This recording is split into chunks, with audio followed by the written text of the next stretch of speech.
Wasn't installed by your mother and your father in some way? Good question. Before you were conscious, while you were just a developing child, like something got programmed into your psyche that has to have an impact on you.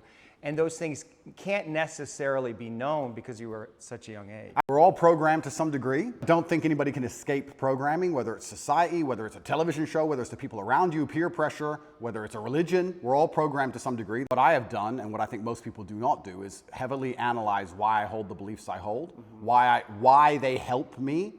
If I don't hold the belief personally, or if I didn't learn it from personal experience, I know where it came from, who tried to teach me that, whether their intentions for me were good or bad. And I've tried very hard to have my mindset rigidly analyzed and make sure that it's put together in a way which benefits me completely and absolutely. And I do not believe in things that take away power from me. Right. I refuse to do that. I would rather say that they are not real. And people will sit here and argue to the end of time that they are real, but they're not real in my world, and I live inside of my mind.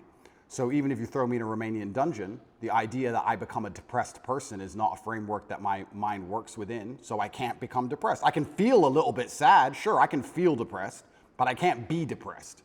They're very different things. So that's just the mindset I've installed, and it's allowed me to be competitive. And I believe, personally, my personal beliefs are that life as a man is hyper-competitive, and whatever software you have in your mind should be designed to make you as competitive as possible, and you shouldn't be believing in absolutely anything else. So I've tried very hard to make sure all of my worldviews and all of my experiences and everything is curated and aimed in a direction which is going to allow me to be a fearsome competitor in all realms of human endeavor. Have there been some of your beliefs or convictions that have been challenged through the experiences that you've had, particularly in the last, recently? Well, people challenge me often.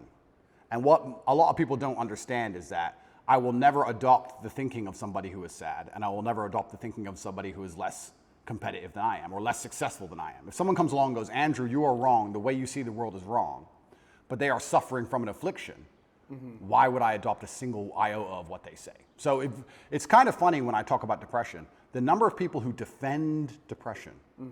Depression's ruined my life, it's super real, and I lost my wife, and my life is over, and I want to kill myself, it's real. I'm like, surely you should like my worldview. If depression's so terrible and it's destroyed your entire existence, you should be listening to me tell you it's not real. But instead they're defending it and sticking up for it, which I find very interesting. So that's the first thing. In regards to whether I have had any of my convictions challenged, it's kind of amazing.